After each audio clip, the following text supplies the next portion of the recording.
বিসমিল্লাহির রহমানির রহিম। প্রিয় দেশবাসী, আসসালামু আলাইকুম। আজকে আমি আপনাদের সাথে একটি বিষয় নিয়ে খুব সংক্ষেপে দুটি কথা বলতে চাই। যে বিষয়টি সমাজের প্রত্যেকটি শ্রেণী পেশার মানুষকে স্পর্শ করে। যে বিষয়টি কি সেটি সেটি হচ্ছে আমাদের পরিবেশ।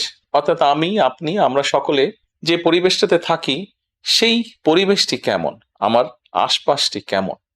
আপনারা নিশ্চয়ই অধিকাংশ ক্ষেত্রে খেয়াল করে দেখেছেন, আমরা ঢাকা শহরের যে কোনো রাস্তাঘাটই হোক, যে কোনো এলাকাই হোক, যে কোনো জেলা শহরের এলাকাই হোক, রাস্তাঘাট হোক, এমনকি উপজেলা পর্যায়েও ক্ষেত্র বিশেষে বিভিন্ন গ্রামগঞ্জেও আমরা দেখেছি যে যেখানে বাজার ঘাট বা রাস্তা চলাচলে বেশি, সেই জায়গাগুলোতে চারিদিকে একটা জিনিস খুব পরিষ্কারভাবে চোখে পড়ে, যেটি আমরা যখন ছোট ছিলাম, আজকে থেকে 40 বছর আগে, 30 বছর আগে দৃশ্যটা এমন ছিল না, কিন্তু বর্তমানে দৃশ্যটা এইরকম। সেটা কেমন?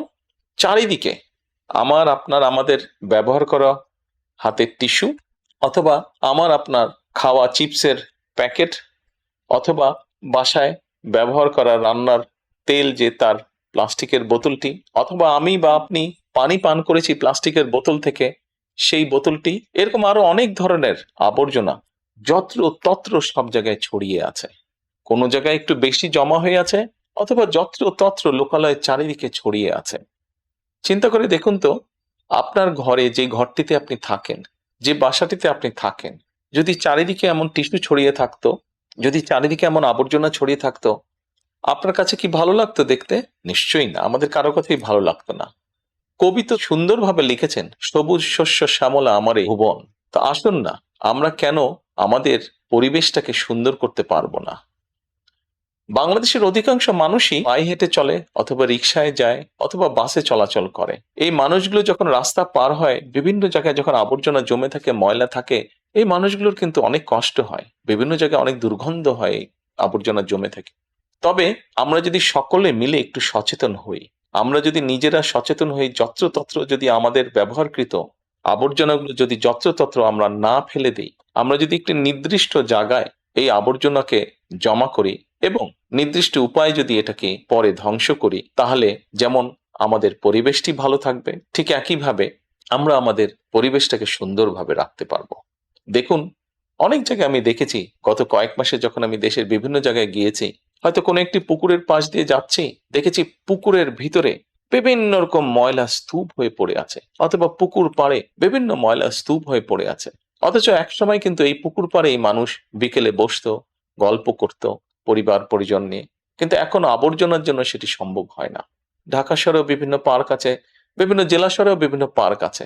আমরা পার্কগুলোতে যাচ্ছি বিকেল বেলায় পরিবার পরিজনকে সাথে নিয়ে, কিন্তু গিয়ে যখন আমরা চিনেবাদাম খাচ্ছি, অথবা চিপস খাচ্ছি, অথবা বাচ্চারা লজেন্স খাচ্ছে, খেয়েই আমরা জিনিসটা সেখানে ফেলে দিচ্ছি। আমরা যখন যাই তখন হয়তো যারা পরিচ্ছন্ন কর্মী তারা হয়তো পরিষ্কার করে রাখছে, কিন্তু আমরা যখন বেরিয়ে আসছি তখন আর সেটি আগের মতন পরিষ্কার থাকছে না।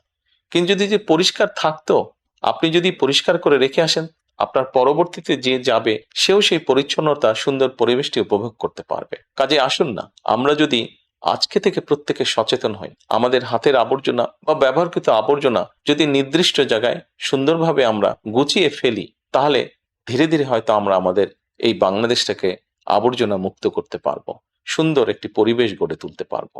দেশটা তো আমাদের সকলের। আমরা সকলে মিলে যদি চেষ্টা করি, সকলে মিলে যদি একটু একটু করে করি, তাহলে আমরা বড় কিছু করতে সক্ষম হব। প্রিয় দেশবাসী, আপনাদের কাছে আজকে এই সহযোগিতাটা আমি চাইছি।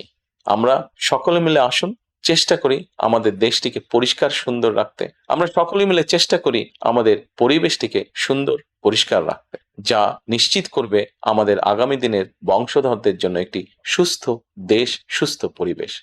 সকলকে আন্তরিক ধন্যবাদ। আসসালামু আলাইকুম।